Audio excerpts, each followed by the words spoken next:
Hey guys, Sunday sermon is brought to you by SRP. They swear that they're not ripping you off, but they charge double during the summertime. So go figure. What was it? I actually wanted to talk about addictions today. So, and it doesn't matter if it's car audio, or sex, or alcohol, or drugs. Alcohol still seems to be the most popular over drugs. Drugs are like, a flash in the pan, but good old-fashioned alcohol everybody loves. And it's socially acceptable, so it's not going anywhere. So, but, other newcomers like car audio or, what's that other one? Sex? That one's all right.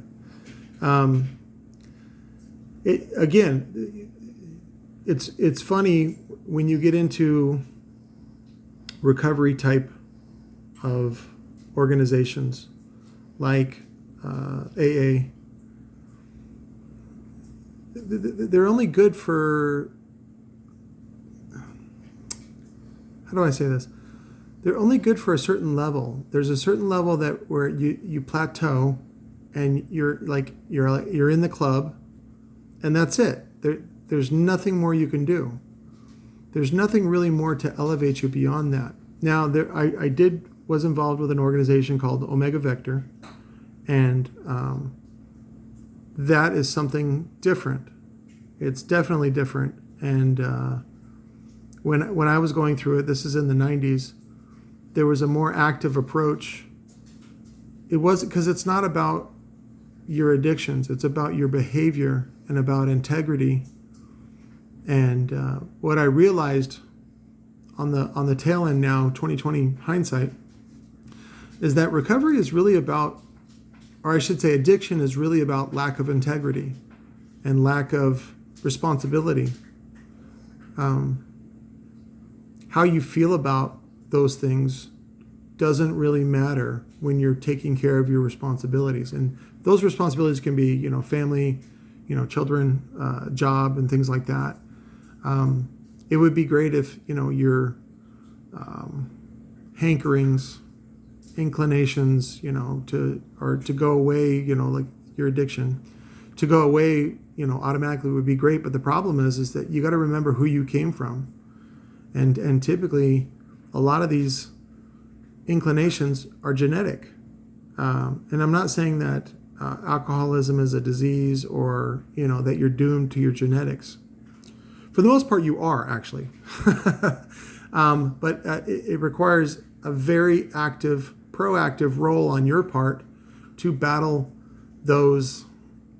I believe things are built into your RNA or DNA, the experiences of your ancestors.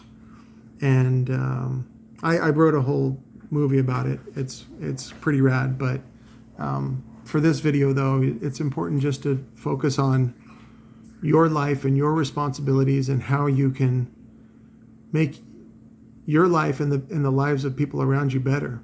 So one of the things I've talked about is toxic people, and that seems to be popular right now.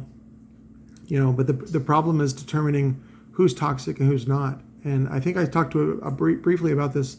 One of the ways that I learned was through Robert Kiyosaki, oddly enough.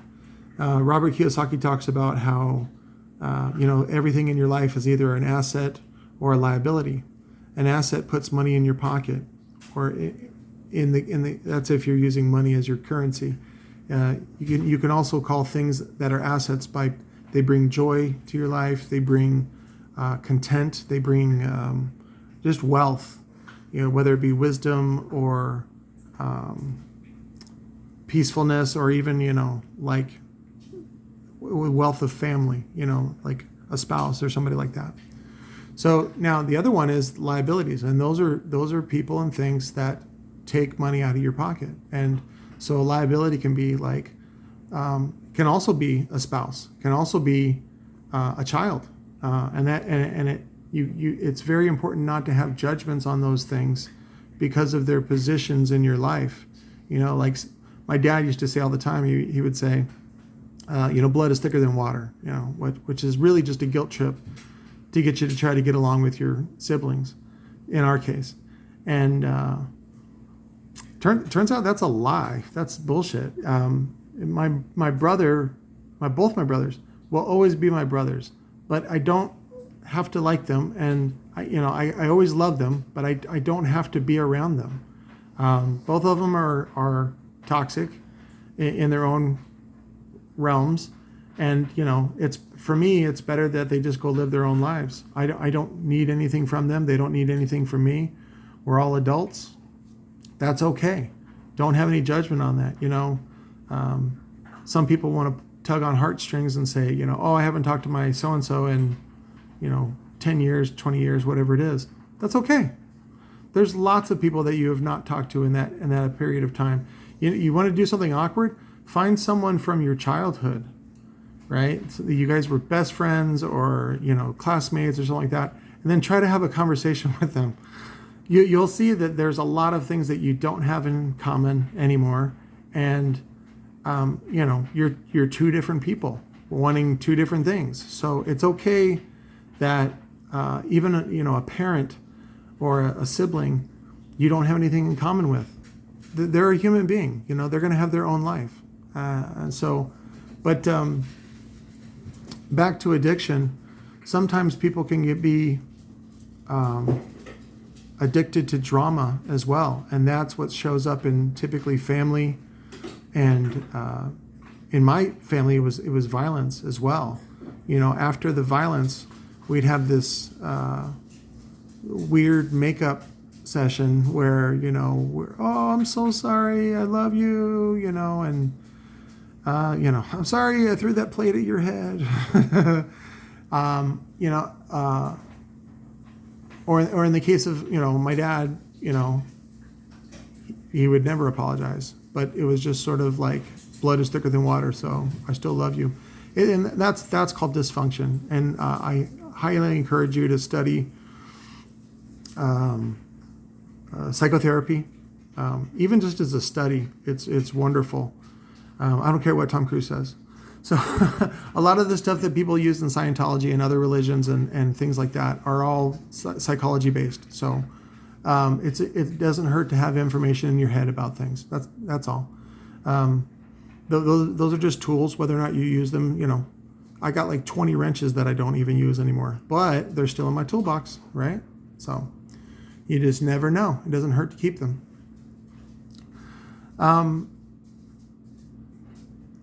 I was thinking the other day about some of the people that I ran into or I sort of discovered in stand-up and how toxic they were and in their lives.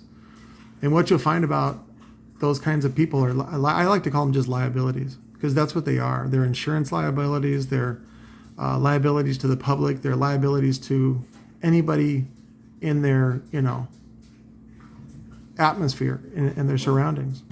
And so it's probably the most wise thing just to leave them alone, right? I'm sure there's lots of people that you hate or dislike. You don't hang around them. You don't force yourself to try to have relationships with them, do you? No, you don't. So, it's okay if somebody you grew up with, whether it be a classmate or a sibling you had sex with or whatever, it's okay if you don't talk to them anymore. So, but it's important to not focus on the addiction, right? Like for me, it was sex addiction. At least that's what I thought it was. So, and for me, every time I would fall into that rut, whether it be going to a massage parlor or even just masturbation, I felt so guilty about it afterwards. It continues the cycle. It was only when I realized that, I'm in my 20s, that's par for the course. You need to get those demons out. And that's one of the reasons why I joke with you guys often about masturbation or porn or things like that. Now that I'm older and my hormones have subsided, I'm finally a real man where I have like a gray beard and shit like that. I don't have those urges anymore to, masturbate every 20 minutes. It goes away. And that also is the same with car audio. I don't have those needs that where you got to have just loud bass and you got to feel the highs. They're so loud. You got to just feel them on your skin. And, I don't have that anymore. And I'm very grateful. And so just so you know that, I talked to somebody yesterday on text that he had like 4 6x9s in the back and 2 6.5s in the front, Type R's, which are very good. They're expensive, but they're very good. And he said his highs still weren't loud enough. And I felt bad for him because I've been there. I've been through that where it just seems like it's, nothing is enough. Like you want your whole body shaking. And it's funny, the picture I painted for him was that it seems like every man in his prime, which is, this is all hormonal. This is all has to do with mating, breeding, that sort of thing when you have the freshest sperms. And it sucks to boil it down to that level, but that's what it is. So, and you can see that Jordan Peterson, I was watching a video talking about how, men from, I think it was like 18 to 35 or even 16 to 35, that's when they most do their crimes, because that's when their hormones are raging. So, but I remember talking to this guy, or at least chatting to him. I said, everyone wants to be Justin Bieber when they were 14 with, cruising in a T-top fucking Firebird at 150 miles an hour with a hot young girl on your dick and her mom licking your balls and 2 Uzis in your hands and just, heading straight towards a nuclear mushroom cloud filled with fire. That's what testosterone feels like. That's what those sensations, if you take them to their ultimate expression or ultimate, whatever. And that's a very appealing situation. And of course, when you look at it objectively, you're like, that's completely insane. Well, that's what testosterone does to you. And so I was thinking the other day about Parker Mayer, one of the nerdy girls. I really wish that she would, if she is transitioning, which I don't know, I'm just guessing, she doesn't really talk about personal stuff in her videos. But, I think I've talked about this before about there's a Stern interview with Chaz Bono, and he talks about how crazy it makes you. And I really think that a lot of that has to do with addiction and has to do with, we were not really made to live into our 40s. That's not what your ancestors did, especially my ancestors. My ancestors would drink themselves into, whether it's diabetes or STDs or just, alcohol. My dad was, I think 63, 64 when he died, which is incredibly young. But, he really liked to party like virtually every night at that point. And I remember even in the 80s when he was at his peak, as far as money-making peak, he would come home drunk every night. He would shower, sleep for 4 hours, and then go and do it again. And that was his constitution. That was what, he was motivated to do, and that's what he did. And so I think your health has more to do with especially your diet, and also, whether or not you're getting exercise. And I wish there was a way for people to sort of understand that, Jordan Peterson was also talking about the communion that you have whenever you have a meal with shared meal with someone. That's something that our ancestors have been doing for, probably almost close to 1 million years. And so it's a really neat thing that you can do. And some people, like my dad was raised Catholic, so every time as a reminder, as sort of a memento, every time he would have a meal or sit down with somebody, he would break his bread, he would tear it in half as his thoughts would go towards Christ, which is it's a good reminder of just being humble and just sort of being grateful and things like that. What's funny is, he raised us Mormon, and so we never got any of that. And I remember one time, I was a kid. I just grabbed a piece of bread, started biting into it, and he yelled at me. Some sort of listen to some of Bill Burr's stories. That's what I grew up with as well. So, but he yelled at me. He's like, "You need to break the bread." And I was like, "Okay, now we're Catholic. Like, what the fuck, dude? So, of course, that was all inner monologue. That was not, I would never say anything like that to my dad. But, if you are addicted to like heroin, opiates, that sort of thing, it's not forever. There is recovery. The problem is that your body chemically is so addicted to it that and really nobody will ever quit an addiction or even just a bad behavior until there's a negative consequence. And that's one of the reasons why I was talking to Sherry the other day about homeless people, and some guy cropped up on my comments about, you think homeless people are all addicted to drugs? Most of them are. Go to some of the homeless camps in California, and that's exactly what you'll see. And again, it's not the drugs, it's not the alcohol. What it really is the lack of responsibility and the lack of integrity. It's what it really boils down to is self-pity. And nobody talks about that. Nobody calls it what it is, which is self-pity. And that's what leads to despair and destruction and all of those things. So it's very important to sort of be aware of that. And there's an old saying in recovery about, oh, I did it again. Oh, I'm doing it again. And then finally, oh, I almost did it. So that's sort of your road to recovery and your progress report of how you're doing. And that can be with any negative habit that you have, or I would say a liability, type of habit, something that takes away from your life, that costs you something. So, but I got plenty of stuff to do today, and I just wanted to share that with you real quick. I wish everyone well, and to my family and friends that know me, and anybody that is suffering through addiction, remember that suffering is mostly self-induced. We all suffer. Life is suffering, and we can all get through it. We can all have better lives. We can all be better people. It's within every one of us to be able to do those things and to be kind and to be wise. And I'm quoting from a song now.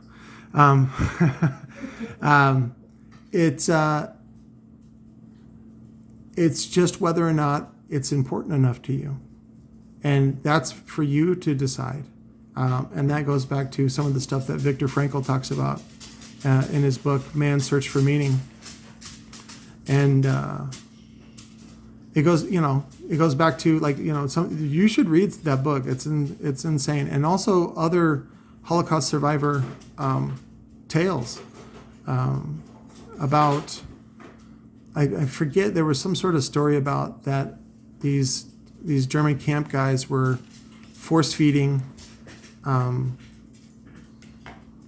Jews with like maggots and things like that, and they're like, this is terrible, this is horrible.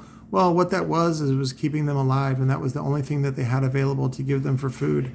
Otherwise, they would have given them food, and they couldn't. So, and when you survive something like that, whether it's a traumatic childhood or an event, how you file it away in your memory and how you store it inside of you is up to you. That is all your decision. Lots of people have been molested. Lots of people have been injured as children, and what you do with it is entirely up to you. You can say, I'm a survivor, and yes, that happened, and yes, it sucked, but I'm still here, and I don't let it own me. And then other people go the other direction.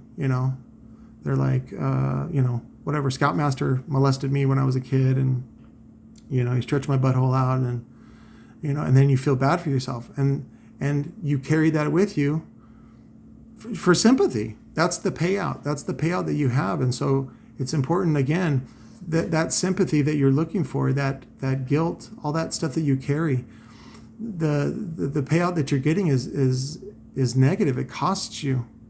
So the best thing, if you want to be in recovery, is not talk about those experiences, not talk about I mean, that are very selected. You can be very selectful about your traumatizing experiences.